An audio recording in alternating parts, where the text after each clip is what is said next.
तो आज मैं कीमोथेरेपी इन ओरल कैंसर या कीमोथेरेपी का मुंह के कैंसर में महत्व और उसका कितना पार्ट होता है इस बारे में बात करूंगा। तो जैसे मैंने बताया, मुंह के कैंसर में 3 मुख्य ट्रीटमेंट्स का रोल रहता है: कीमोथेरेपी, रेडियोथेरेपी और सर्जरी। आज हम कीमोथेरेपी पे बात करेंगे। कीमोथेरेपी का मुंह के कैंसर में लिमिटेड या आंशिक रोल होता है।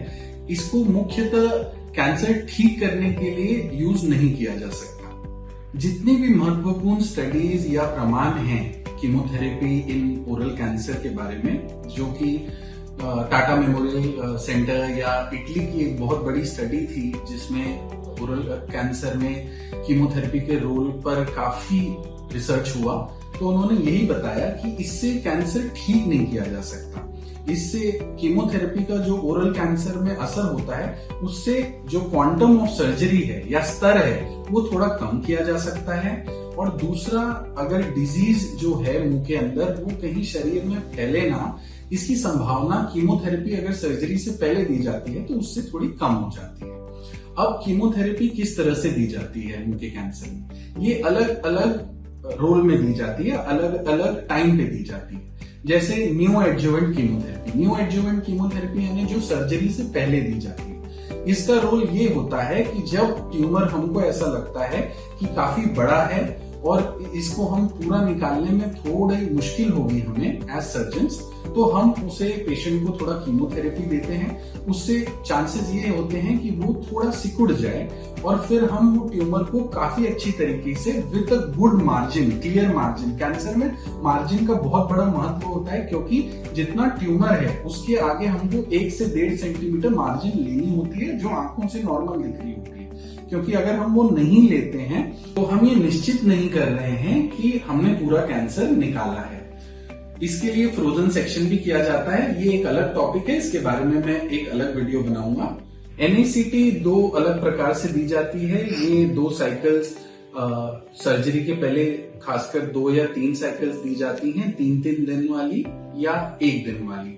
वो सर्जन पे भी डिपेंड करता है, वो कीमोथेरेपी स्पेशलिस्ट पे भी डिपेंड करता है। और अगर पेशेंट कोई स्कीम में कीमोथेरेपी ले रहा है तो उसको स्कीम में, गवर्नमेंट की जो स्कीम्स होती हैं उसमें क्या फायदा और किस तरह से कीमोथेरेपी मिलती है उस पर भी डिपेंड करता है। फिर होती है एडजुवेंट कीमोथेरेपी, यानी आपकी सर्जरी हो चुकी है, अब आपको रेडिएशन के लिए कहा गया है। वो रेडिएशन का इफेक्ट बढ़ाने के लिए कीमोथेरेपी हफ्ते में 1 दिन दी जाती है। इसको बोला जाता है एडजुवेंट कीमोथेरेपी। इससे रेडियोथेरेपी का इफेक्ट बढ़ता है। इसमें उतना साइड इफेक्ट जितना न्यू एडजुवेंट कीमोथेरेपी में या जो सर्जरी से पहले कीमोथेरेपी दी जाती है उतना साइड इफेक्ट नहीं माना जाता है इसमें। फिर होती है पेलिएटिव कीमोथेरेपी। पेलिएटिव कीमोथेरेपी में पेशेंट की हालत जब सर्जरी या रेडिएशन देने लायक नहीं होती है, यानी जो ट्यूमर या छाला है वो इतना बढ़ चुका है या शरीर में फैल चुका है कि अब उसकी ना सर्जरी की जा सकती है ना उसको रेडिएशन दी जा सकती है, तब उसे कीमोथेरेपी से कंट्रोल में रखा जाता है। उनके जो सिम्टम होते हैं, जैसे उनको दर्द हो रहा है या खाना खाने में तकलीफ हो रही है, खाना निगलने में तकलीफ हो रही है, उठने बैठने में तकलीफ हो रही है, क्योंकि जो ट्यूमर है वो इधर उधर फैल चुका है शरीर में काफी जगहों पे, तब ये कीमोथेरेपी उनको दी जाती है। काफी लो डोज में दी जाती है ताकि बस डिजीज थोड़ी कंट्रोल में रहे और उनका जो दर्द है या सिम्टम्स हैं वो भी कंट्रोल में रहे। तब तक ये कीमोथेरेपी, जब तक पेशेंट ठीक रहता है या जीवंत रहता है, तब तक ये कीमोथेरेपी उसकी चलते रहती है। तो ये 3 प्रकार की कीमोथेरेपी हैं जो मेनली ओरल कैंसर में यूज की जाती हैं। और कीमोथेरेपी का रोल, जैसे मैंने पहले भी बताया, मैं फिर से दोहरा रहा हूं कि कीमोथेरेपी का रोल, बहुत से पेशेंट्स आके हमको ये पूछते हैं कि डॉक्टर साहब टैबलेट से ये ठीक नहीं हो जाएगा।